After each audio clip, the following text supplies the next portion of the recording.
زه یو خبره تاسو ته کوم، یو سړی د یو کار د عبادت کار کوي، هغه پر خپل مزاج باندې کوي چې زه د ماښام د لمانځه بعدونه وظیفه لرم، زه د ماښام د لمانځه بعدونه نفلونه لرم، زه په مازدیګر کې دومره عبادت کوم، زه په سهار کې دومره ذکر و نوافل کوم. دا د یو سړي د مزاج خبره وي. لیکن یو سړی لږ عبادت کوي، هغې د پیغمبر علیه الصلاة والسلام د سنت طریقې مطابق د سنت طریقې په اراده باندې کوي. د دغه دوه عبادتونو په مابین کې چې یو عبادت سړی د خپل مزاج مطابق کوي او یو د پیغمبر علیه السلام په طریقه باندې کوي، د دې په مابین کې د مځکې او د اسمان فرق دی. چې کم عبادت د پیغمبر علیه الصلاة والسلام پر سنت طریقه باندې کیږي، په هغې کې چې څومره نور دی، څومره برکت دی، چې په هغې کې څومره ثواب دی، څومره نورانیت دی، هغه بیا په هغه طریقه د عبادت کې چې د سړي خله د مزاج خود ساخته طریقه وي، په هغې کې هغه ثواب سړی نشي پیدا کولی. غالبا د بخاري شریف روایت دی، پیغمبر علیه الصلاة والسلام د باندې راووتی د شپې، د صحابه پر مجمع باندې ګرځي. پیغمبر علیه السلام استاد دی، صحابه شاگردان دي. کله کله استاد د خپلو شاگردانو نگرانی کوي.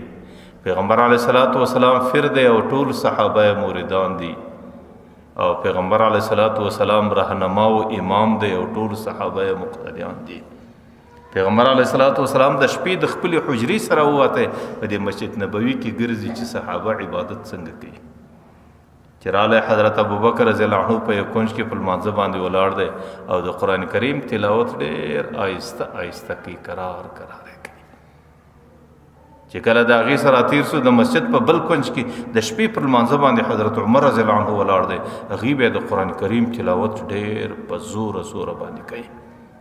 پیغمبر علیه الصلاة والسلام یو ساعت کې مسجد نبوي کې وګرځېدی چې کله حضرت ابوبکر د لمانځه سره سلام په وګرځاوی، حضرت عمر رضی الله عنه د لمانځه سره سلام په وګرځاوی، برای دواړه را طلب کو. حضرت ابوبکر رضی الله عنه ته ابوبکر ولیدي تلاوت دومره پس آهسته آواز باندې کوي. حضرت ابوبکر ورته د الله رسول اسمعت من ناجیتو، چې د کوم چا سره مې مناجات او خبرې کولې هغې اورېدې، د بل چا ضرورت نه، د الله سره می کلامو، د الله سره می مناجاتو، که ما سوکه کولی کوم په زوره کولی، زما تلاوت په دغه شکل الله تعالی اورېدی، په بل چا باندې زما زړه نه غواړي چې وایي ورنده بل چا دپاره ما نه کوي. حضرت عمر رضی الله عنه ته تا ولې دومره په زوره باندې کوئ؟ هغه څه ورته وایي؟ هغه ورته وایي اوقظ الوسنان وطرد شیطان.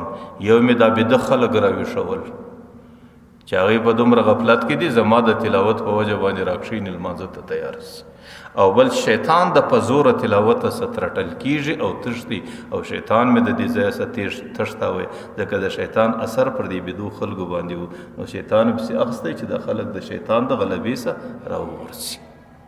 پیغمبر علیه الصلاة والسلام باره ابوبکر ته څه وایي؟ ورته ارفع قلیلا، داسې لږ یې در دې په زوره تلاوت کوه. او حضرت ابوبکر ته حضرت عمر ته څه وایي؟ اخفض قلیلا، داسې لږ یې در دې کښته کوه. و چې کله محدثین پر دې حدیث باندې راسي، هغې د دې ډېره ښه وجه وایي. هغه یوه وجه خو دا ده چې پیغمبر علیه الصلاة والسلام د دې دواړو تلاوت د قرآن د فرمانه سره برابر وي.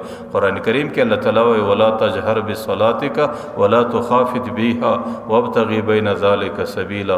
قرآن کریم مې ډېر په زوره وایست، مې ډېر سبکه وایست. قرآن کریم داسې په درمیانه طریقه کې وایست چې نه ډېر په زور وي نه ډېر سبکه وي. نو بعض محدثین خو پیغمبر علیه السلام د ابوبکر او د عمر تلاوت د دې سره برابر وایي. لیکن چې کم صوفیای کرام خلق دي چې هغې ته الله تعالی د دین ډېر ښه مغز او د دین ډېر ښه حقیقت هغې په دماغو کې ورکړی دی، هغې څه وایي؟